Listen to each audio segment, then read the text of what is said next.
Welcome साथियों।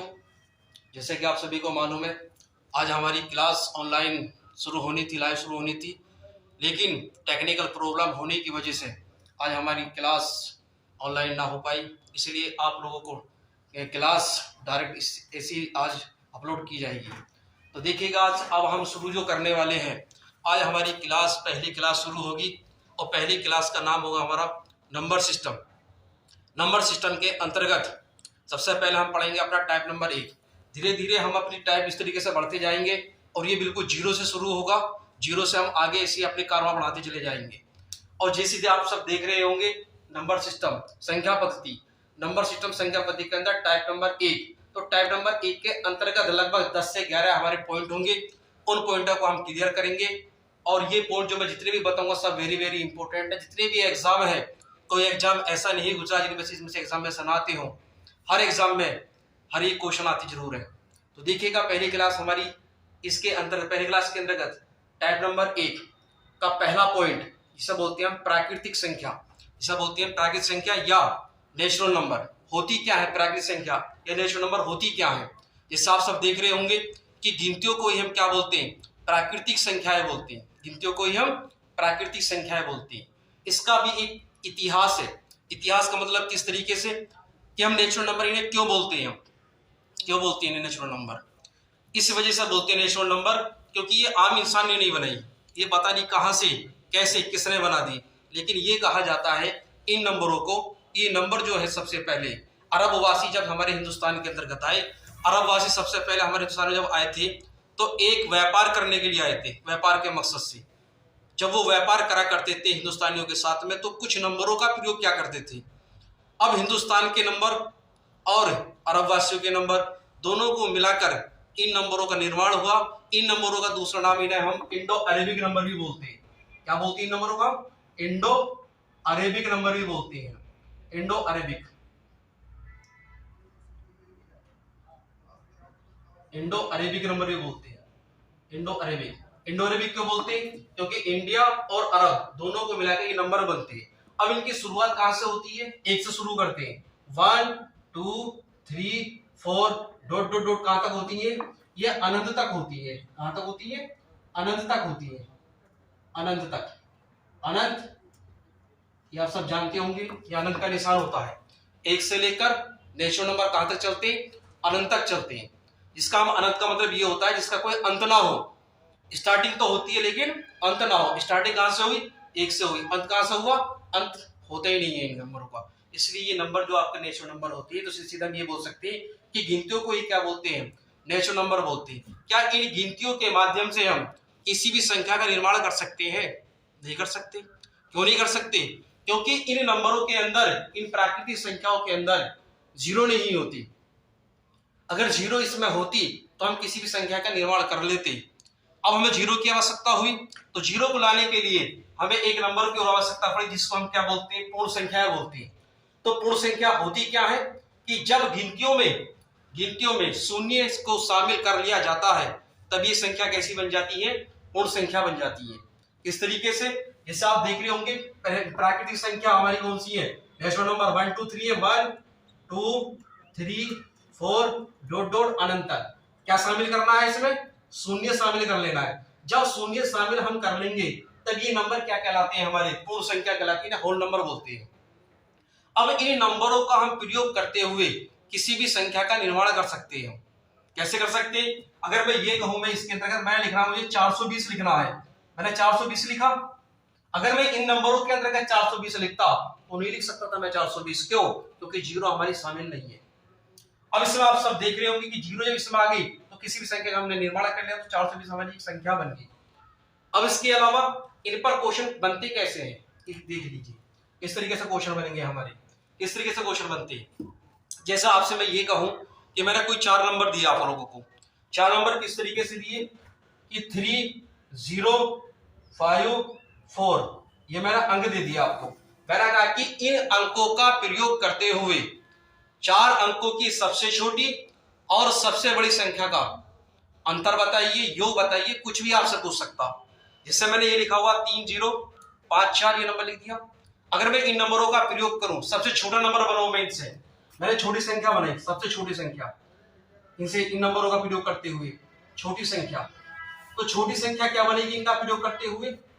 छोटी संख्या जिसे अगर मैं लिखूं सबसे छोटा नंबर कौन सा हमारा? 0 है। लेकिन किंतु परंतु 0 को अगर मैं स्टार्टिंग में लिख दूंगा तो उससे कोई अंतर, उसका कोई भी अर्थ नहीं निकलता 0 का। क्यों? क्योंकि किसी भी संख्या से पहले 0 को हम कितनी बार भी लिख दें उसका कोई भी अर्थ नहीं निकलता। जब हम किसी संख्या के बाद में 0 को लेकर आते हैं तब उस 0 अपना अस्तित्व बताती है कि मैं क्या हूं। उसी प्रकार अब हम देखेंगे सबसे छोटा नंबर 0 है, लेकिन 0 से बड़ा जस्ट कौन सा है? 3 है। 3 को मैंने यहां पे लिखा स्टार्टिंग में। 3 के जस्ट बाद क्या नंबर आएगा? 0 आएगा। अब हम देखेंगे 3 से बड़ा नंबर कौन सा है? 4 नंबर है। और 4 से बड़ा नंबर कौन सा है? 5 नंबर है। तो ये इन अंकों का प्रयोग करते हुए 4 अंकों की सबसे छोटी नंबर बन गई। उसी प्रकार अगर मैं ये कहूं कि बड़ा नंबर, तो बड़ा नंबर कैसे बनेगा इसका? बड़ी संख्या कैसे बनेगी? तो बड़ी संख्या बनाने के लिए क्या करेंगे इसके लिए हम? तो सबसे बड़ी नंबर देखेंगे, बड़ा नंबर कौन सा है इसमें? 5 नंबर बड़ा नंबर है हमारा। वो मत दबाओ, अरे बीच वाला दबाओ। नहीं ठीक ठीक ठीक। क्या हो? छोटी संख्या देख लिया आप किस तरीके से। उसी प्रकार इन नंबरों का प्रयोग करते हुए बड़ी संख्या हम देखेंगे कि बड़ी संख्या क्या होगी हमारी।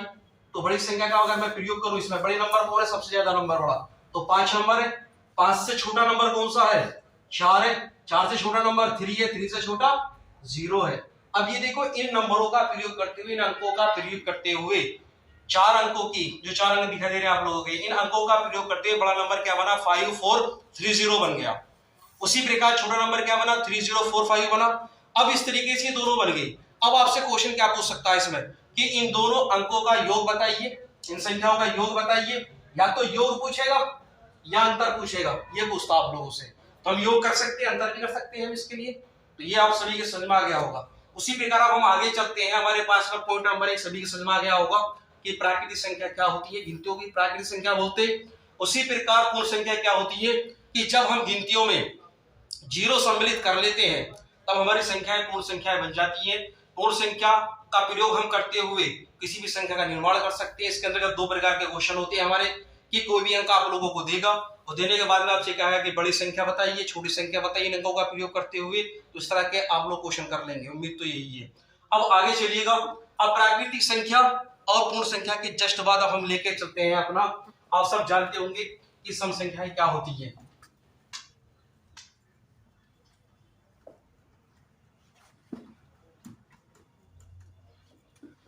सम संख्याएं क्या होती हैं? अगर मैं बात करूं पॉइंट नंबर 3 के अंतर्गत कि सम संख्याएं क्या होती है। सम संख्याएं, इवन नंबर, सम संख्या क्या होती है? सम संख्या का सीधा मतलब ये है हमारा कि जो संख्याएं 2 से पूर्णतः विभक्त हो जाती है, जो संख्याएं 2 से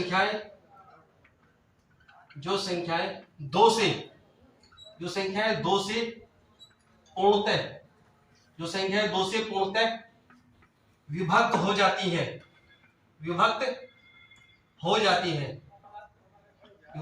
जाती है, सम संख्या कहलाती है। सम संख्याएं कहलाती है।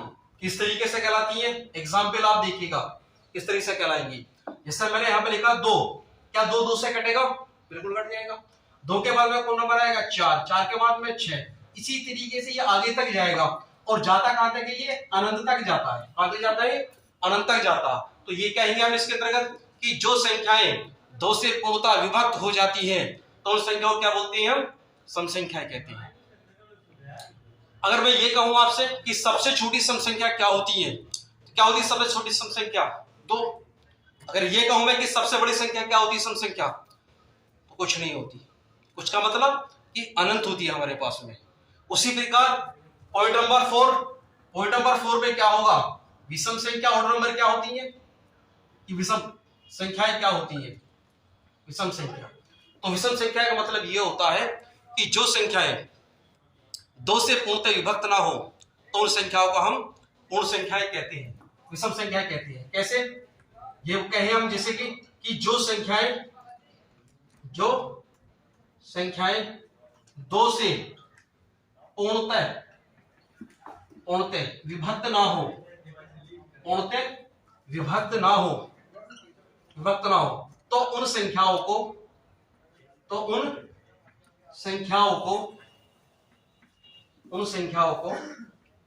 विषम संख्या कहते हैं।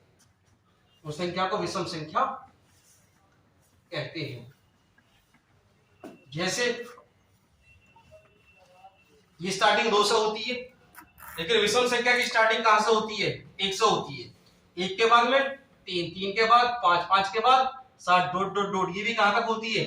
अनंत तक होती है।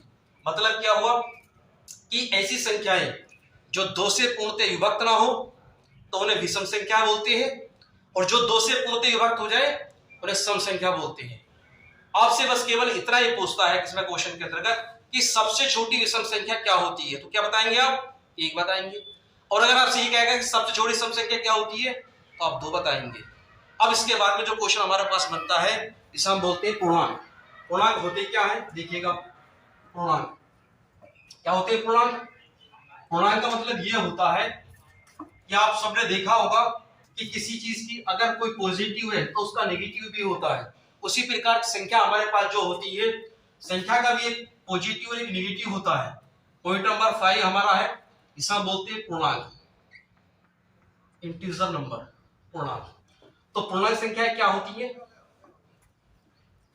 कि 0 को शून्य, धनात्मक,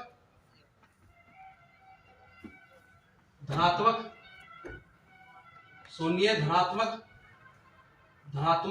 शून्य, धनात्मक, ऋणात्मक, संख्याओं के सम्मिलित रूप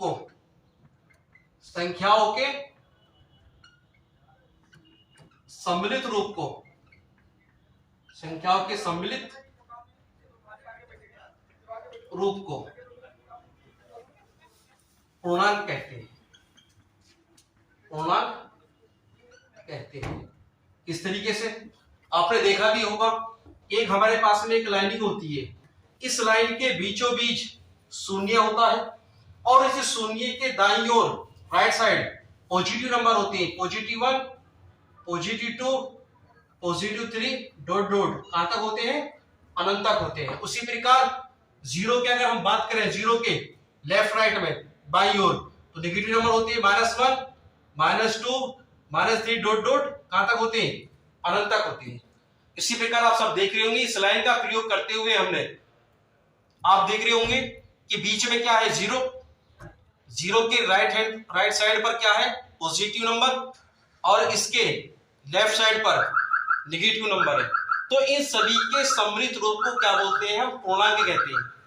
अब इसके अंतर्गत क्वेश्चन कैसे बनते हैं, पेपरों में क्वेश्चन कैसे आते हैं, इसमें ये पूछा जा रहा क्वेश्चन, इसके अंतर्गत 2 प्रकार के क्वेश्चन होते हैं। एक क्वेश्चन हमसे ये पूछता है इसके अंतर्गत कि अनुवर्ती संख्या और पूर्ववर्ती संख्या क्या होती है। एक होती है पूर्ववर्ती संख्या। पहला पॉइंट इसमें पूछेगा आपसे कि पूर्ववर्ती संख्या, किसी संख्या की पूर्ववर्ती संख्या क्या होगी? पूर्ववर्ती संख्या क्या होगी? किसी संख्या की पूर्ववर्ती संख्या क्या होगी? और दूसरी होगी हमारे पास में सेकंड नंबर पर, इसे बोलते हैं हम अनुवर्ती।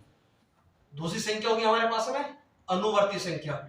अनुवर्ती संख्या कई नाम है इसके, अनुवर्ती भी बोलते हैं इसे हम, परवर्ती भी बोलते हैं। कि परवर्ती संख्या क्या होंगी? परवर्ती के साथ बात इसे हम उत्तरवर्ती भी बोलते हैं कि उत्तरवर्ती संख्या क्या होंगी? उत्तरवर्ती संख्या। इसके तीनों नाम एक ही है। कि पूर्णांक से हम 2 तरह के क्वेश्चन करेंगे। एक हमसे पूछेगा कि पूर्ववर्ती संख्या क्या होती है, दूसरा हमसे ये पूछेगा अनुवर्ती संख्या, परवर्ती संख्या, उत्तरवर्ती संख्या। अगर हम किसी भी संख्या की पूर्ववर्ती संख्या हमें निकालनी है तो किस तरह से निकालते हैं हम? कि अगर कोई भी संख्या है हमारे पास में, उस संख्या, अगर कोई भी संख्या है उस संख्या में से 1 घटा दे तो क्यों क्या प्राप्त होगी? हमें पूर्ववर्ती संख्या प्राप्त होगी। अगर हम बात करें अनुवर्ती संख्या, अनुवर्ती संख्या किस तरह से निकलेगी? जो संख्या हमें दी गई होगी, अगर उस संख्या की हमें अनुवर्ती संख्या फाइंड करनी है, ज्ञात करनी है, तो उस संख्या में पॉजिटिव 1 लिख देंगे तो संख्या क्या बनेगी? हमारे पास में अनुवर्ती संख्या बनती है। किस तरीके से बनती है? एग्जाम्पल आप लोग देखिए, एग्जाम्पल देखिए दोनों हमारे पास में। जैसे अगर मैं यहाँ पर ये लिखूं, मैंने यहाँ पर लिखा 99, 99 का मुझे क्या निकालना है? पूर्ववर्ती संख्या निकालनी है एक तो, कि पूर्ववर्ती संख्या क्या है हमारी, और एक मुझे निकालनी है इसमें उत्तरवर्ती संख्या। दोनों निकालनी है मुझे इससे 99 की। तो 99 जब मुझे पूर्ववर्ती संख्या निकालनी होगी तो करना क्या होगा मुझे, इस संख्या में से एक घटाना होगा। तो संख्या में से जब एक घटाएंगे, संख्या कितनी है हमारे पास में 99, तो 99 में से कितना घटा देंगे आप, एक घटाएंगे तो क्या प्राप्त होगा हमें, 99 से एक गया तो कितना प्राप्त होगा 98 प्राप्त होगा, 98 प्राप्त हो गया।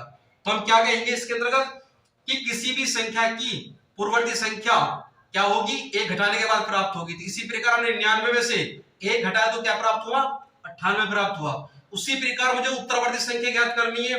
किसी संख्या की उत्तरवर्ती संख्या ज्ञात करने के लिए उस संख्या में जोड़ना कितना होता है, एक जोड़ना होता है। तो उसी प्रकार हमने क्या करा यहाँ पर 99 में एक जोड़ा तो कितना प्राप्त हुआ 100 प्राप्त हो गया। तो ये क्या होगा 99 का उत्तरवर्ती संख्या 100 होगी। उसी प्रकार एक क्वेश्चन और देखिएगा आप लोग, एक क्वेश्चन हो रहा है हमारा, हम नेगेटिव की कोई संख्या लेते हैं, जिससे मैंने माइनस के 100 लिखा 100 लिखा नेगेटिव 100, इसका मुझे निकालना है पूर्ववर्ती और उत्तरवर्ती दोनों निकालने हैं। पूर्ववर्ती भी निकालना है इसका मुझे, इस संख्या की पूर्ववर्ती भी ज्ञात करनी है और दूसरी क्या ज्ञात करनी है इसकी उत्तरवर्ती। उत्तरवर्ती बोल सकते हैं इसे, परवर्ती भी बोल सकते हैं और अनुवर्ती भी बोल सकते हैं, तीनों नाम एक ही है हमारे पास। तो किसी संख्या की हम पूर्ववर्ती संख्या निकालने के लिए संख्या में से क्या कर देते हैं, एक घटा देते हैं। तो हमारे पास में पहले से ही माइनस के 99 है 100 है, तो 100 में से क्या करना आपको एक घटा देना है। आप लोग देखेंगे नेगेटिव 100 और नेगेटिव 1 जब दोनों निशानी जैसे होती है तो दोनों को हम जोड़ देते हैं। जब जोड़ेंगे हम इसके पास तो क्या बनेगा हमारे पास में माइनस के 100 और माइनस के 1 तो कितना बन जाएगा, माइनस के कितना बनेगा 101 बन जाएगा। कितना बनेगा 101 बन जाएगा। ठीक है जी। जैसे आप देखते होंगे कि हमने 100 का किसी से उधार लिखा, उधार का कोई सामान लिया, उधार के पैसे, माइनस का मतलब होता है उधार के पैसे, और प्लस का मतलब होता है अपने जेब का पैसा। तो आप देख रहे हो यहाँ पर माइनस का 100 है, उधार का पैसा है, फिर उधार 1 रुपया और ले लिया उससे, तो कितना उधार हुआ उसका 101 हो गया। उसी प्रकार उत्तरवर्ती हमें निकालना, तो किस तरीके से निकालेंगे उत्तरवर्ती, माइनस का 100 है हमारे पास में, उत्तरवर्ती करने के लिए क्या करना होता है, पॉजिटिव एक संख्या करनी होती है। तो पॉजिटिव 1 लिखा तो माइनस के 100 में से उधार में से अपनी जेब का 1 रुपया गया तो कितना बाकी बचेगा हमारे पास में, माइनस का 99 बचेगा। कितना बचेगा, माइनस का 99 बच गया। तो इसलिए हम समझ में आया कि किसी भी संख्या की पूर्ववर्ती संख्या निकालने के लिए माइनस 1 करना है, उत्तरवर्ती संख्या निकालने के लिए पॉजिटिव 1 कर देना है। तो उम्मीद है कि आप लोगों की पूर्णांक सभी के समझ में आ गया होगा। इसलिए हम अगला पॉइंट लेके चलते हैं। अगला पॉइंट देखिएगा, पॉइंट 5 आप लोगों के सभी के समझ में आ गया होगा। जिनके समझ में नहीं आएगा वो अपनी मोबाइल के अंदर सेटिंग में ऊपर 3 लाइनें होती है, 3 डॉट होती है, उसी में जाकर आप पॉज कर या आप स्पीड कम कर भी देख सकते हैं वीडियो को, अगर समझ में नहीं आ रहा होगा आप लोगों के। ठीक है जी, तो कमेंट करते रहे आप कि अगर समझ में आ रहा नहीं आ रहा, किस तरीके से, तेज तो नहीं है, स्लो तो नहीं है। अगर तेज में बोल रहा हूं तो मोबाइल में सेटिंग में आप लोग जाएंगे, वहां से आप स्लो भी देख सकते हैं, और यदि आपको लग रहा है कि स्लो में बोल रहा हूं तो तेज करके आप देख भी सकते हैं, सेटिंग में जाएंगे और तेज करके देख भी सकते हैं। आगे चलिएगा, पॉइंट 5 हो गए, पॉइंट 6 देखिएगा। पॉइंट 6 होता है क्या हमारे पास, जिन्हें हम बोलते हैं पॉइंट नंबर 6 हमारे पास में, इसे बोलते हैं परिमेय संख्या। आप सब जानते होंगे, भली बात ही परिचित है कि परिमेय संख्या क्या होती है। परिमेय संख्या इंपोर्टेंट है कि परिमेय संख्या है कि परिमेय संख्याएं होती क्या है, विषम नंबर क्या होते हैं। परिमेय संख्या का मतलब ये होता है कि जो संख्याएं अपने p/q के रूप में होती है तो उन संख्या को हम परिमेय संख्या बोलते हैं। मतलब कि जो संख्याएं p/q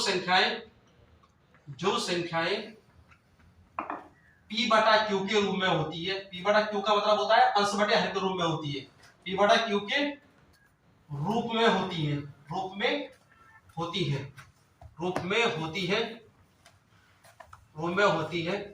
तो उन्हें परिमेय संख्या बोलते हैं। तो उन्हें क्या बोलते हैं, परिमेय संख्या बोलते हैं। किस तरीके से बोलते हैं, आपने देखा भी हुआ एग्जाम्पल, इंपोर्टेंट लिख लेना जी, इसमें इंपोर्टेंट है ये।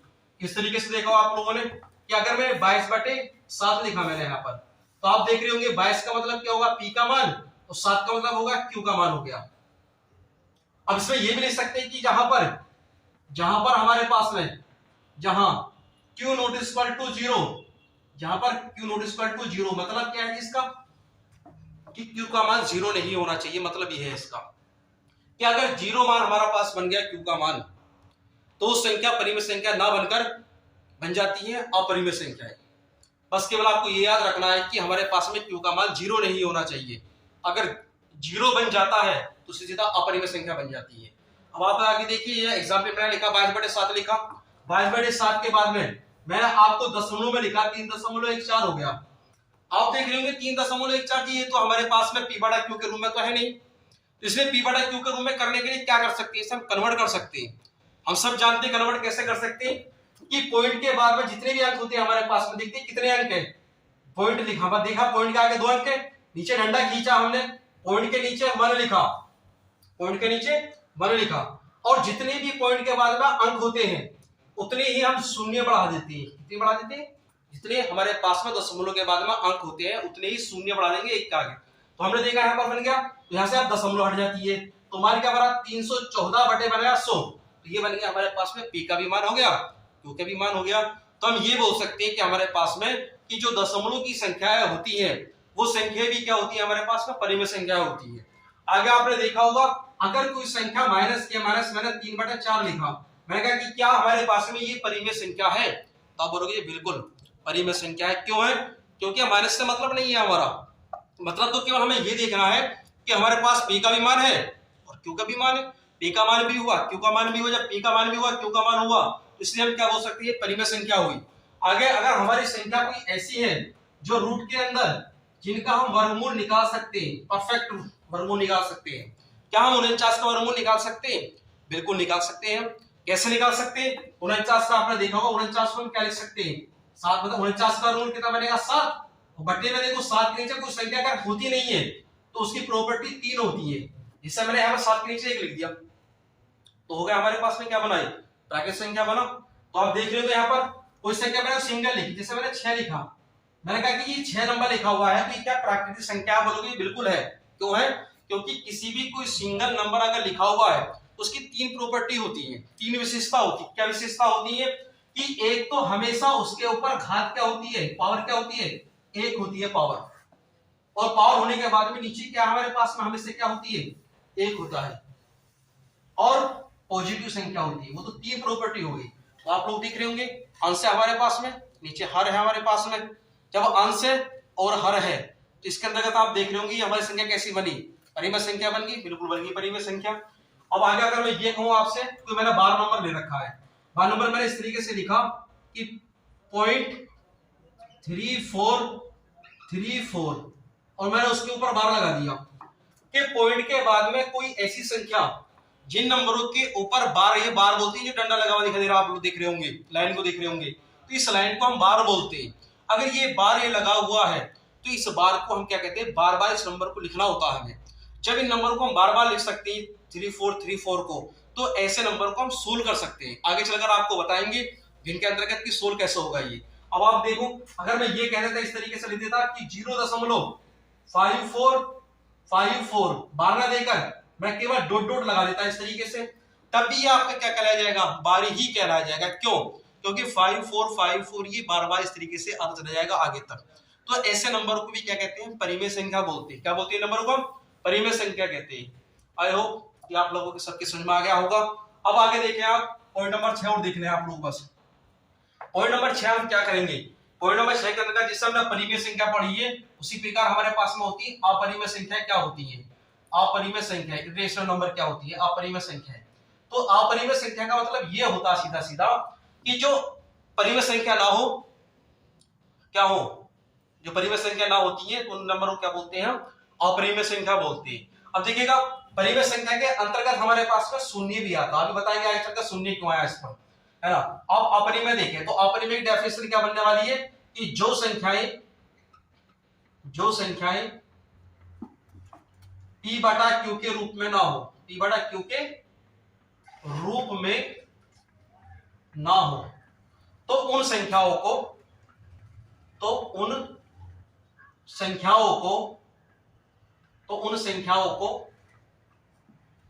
परिमेय संख्याएं कहते हैं। जो संख्याएं P/Q के रूप में नहीं होती है तो उन संख्याओं को अपरिमेय संख्या कहती है। एग्जाम्पल देखिए, जैसे आपने देखा होगा पाई भी कैसी संख्या हमारे पास में, ये अपरिमेय संख्या होती है। क्यों होती है अपरिमेय संख्या हमारे पास में? ये अपरिमेय संख्या क्यों होती है? क्योंकि इसका असली मान 22/7 या 3.14 नहीं होता। 22/7 तो होता है, लेकिन जब हम हल करते हैं इस तरीके से 3.14 नहीं होता, क्योंकि बार बार जाता है इस तरीके से। ये मतलब कुछ ना उल्टा सीधा आता रहेगा, इसलिए पाई का मान यही होता है। इसलिए हम कोई भी अगर हमारे पास में कोई भी अगर प्रतीक होते हैं तो वो प्रतीक हमारे अपरिमेय में जाते हैं। पाई हो गया। अगर मैं लिखूं अनंत, अनंत भी किस में जाता है? अपरिमेय में जाता है। या मैं ये कहूं कि रूट के अंदर ऐसी संख्याएं, चाहे वो माइनस की हो, बाहर माइनस लगा हुआ, ऐसी संख्या जिनका हम पूर्णतः वर्गमूल नहीं निकाल सकते, उनका वर्गमूल हम नहीं निकाल सकते, या यूं कहें हम इस तरीके से वर्गमूल नहीं निकाल सकते। आगे आपने देखा होगा कुछ संख्या ऐसे लिखी हुई होती है 0. मैंने यहाँ पर 3 4 लिखा, फिर 5 4 लिखा, फिर 6 8 लिखा। अब आप देख लोगे इसके अंदर कि कोई भी संख्या रिपीट नहीं हो रही। जब दशमलव के बाद कोई संख्या रिपीट नहीं होती है तो ऐसी संख्याएं किस में जाती है? तो इसी संख्या को भी हम किस में लिखेंगे? अपरिमेय में लिखते हैं। तो आप लोगों को समझ में आ गया होगा। तो पाई भी हमारे किस में जाती है? अपरिमेय में जाती है। अनंत भी किस में जाता है? अपरिमेय में जाता है। रूट के अंदर ऐसी संख्याएं जिनका हम पूर्णतः वर्गमूल ना निकाल सकते तो वो भी किस में जाएगा? अपरिमेय में जाता। या 0 के बाद, दशमलव के बाद ऐसी संख्याएं जो रिपीटेड ना हो तो ऐसी संख्या भी किस में लिखते हैं? हम अपरिमेय में लिखते हैं। अब इसके साथ साथ आपने देखा होगा, अगर मैं ये कहूं आपसे, ये बोला मैंने आप लोगों से, क्या बोला कि अगर मैं किसी 0 को किसी संख्या से भाग करा, दूसरा पॉइंट, अगर मैं किसी संख्या को 0 से भाग करूं, ये 2 पॉइंट मैंने लिए, तो क्या क्या प्राप्त होता है जी? अगर मैं 0 को 5 से भाग कर रहा हूं मैं, तो 5 से भाग करने पर जब मैं 5 से भाग करूं तो प्राप्त जो होगा, हमें क्या प्राप्त होगा? 0 ही प्राप्त होती है। क्या प्राप्त होती है? 0 प्राप्त होगी। जैसा आप सब देख रहे होंगे कि 0 को मैंने 5 से भाग करा तो क्या प्राप्त हुआ? 0। और जब मैं किसी भी संख्या को 0 से भाग करूंगा तो हमें पास में प्राप्त जो प्राप्त होता है उसे हम अनंत बोलते हैं। क्या प्राप्त होता? अनंत प्राप्त होता। तो यही से हमारे पास में 3 क्वेश्चन बनते हैं। 3 क्वेश्चन पेपर में बार बार आते हैं। आप फिर आया था भी, इस बार आया था टेट के अंतर्गत क्वेश्चन ये वाला कि बताइए कि क्वेश्चन हमारे पास में आया था इसके अंतर्गत, क्वेश्चन पूछ लेता, कभी कभी पूछ लेता है इसके अंतर्गत। जैसे अगर मैं ये कहूं आपसे कि 0 की खोज, शून्य की, दशमलव की और पाई की खोज किसने करी थी? पाई की खोज इनकी। तो इन तीनों की, शून्य की, दशमलव की और पाई की खोज, ये आर्यभट्ट जी ने करी थी। आर्यभट्ट ने, याद रखना आप लोगों को कि 0 की, दशमलव की, पाई की खोज आर्यभट्ट ने करी है। उसी प्रकार अगर मैं ये कहूंगा आप लोगों से कि अनंत की खोज, अनंत की खोज किसने करी थी? अनंत की खोज, अनंत की खोज भास्कराचार्य जी ने करी थी। भास्कराचार्य जी ने करी थी। याद आप लोगों को याद रखना, पेपर में पूछ सकता आप लोगों से। जैसे इस बार टेट के अंदर क्वेश्चन एक पूछा गया था, एक क्वेश्चन पूछा गया था इसके अंतर्गत कि 20वीं सदी